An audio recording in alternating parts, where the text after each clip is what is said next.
The most motivating force in the world, on the planet, based on research, hands down, is empowerment, encouragement, support, and celebration. And for our entire lives, we have outsourced that to somebody else.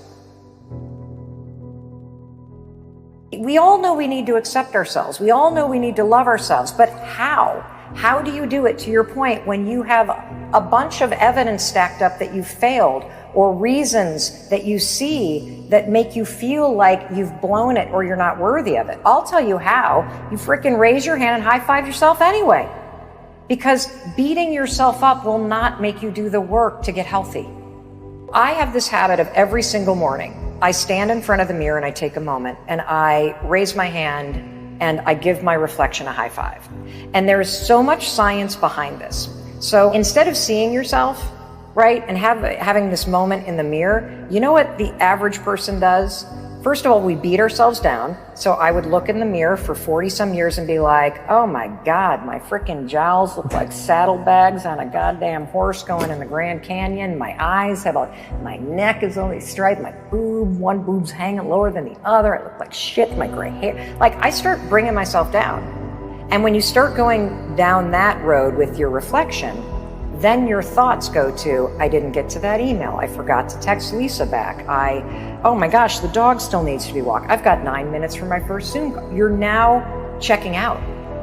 And that moment in the mirror every morning could be a profound moment where you lift yourself up and you check back in with your intention. The research is very clear. So the NBA study, they did this big study looking at NBA teams.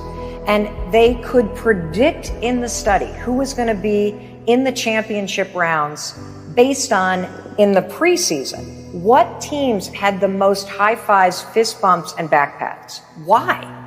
Because those kind of gestures create partnership and trust. And I'm here to tell you, when you start doing it in the mirror, you're creating partnership and trust with yourself.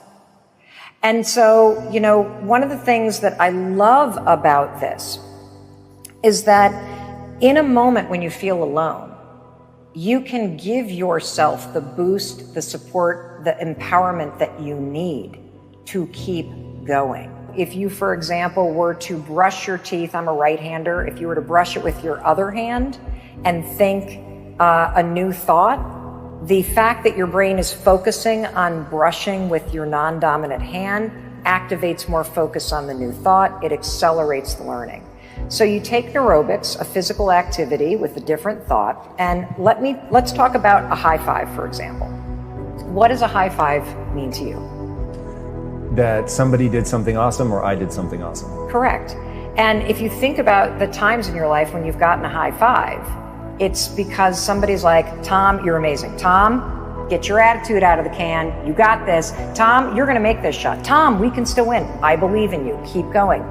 You have a lifetime positive association with giving other people high fives stored right here in your subconscious mind. When you raise your hand to your own reflection, it is impossible for you to think, God, I look fat. Boy, am I an asshole. I really screwed up my life. You can't do it because your lifetime association with this motion is all, I believe in you, I got you, I see you, I celebrate you. And so you, in the moment of doing it, override decades of negative self-talk. It's incredible. Now, have you ever gotten a high five where somebody misses the hand, or it's sort of like, it sucks, right? Of course, yeah. Yeah, what do you do when that happens? I redo it. Correct. Yeah. That's because a high five requires you to be present, and there is an intention behind it. So you can't raise your hand to your own reflection without now grounding yourself in the moment. When you start to have a moment with yourself, the crazy part is you start to build a partnership with yourself. That's interesting.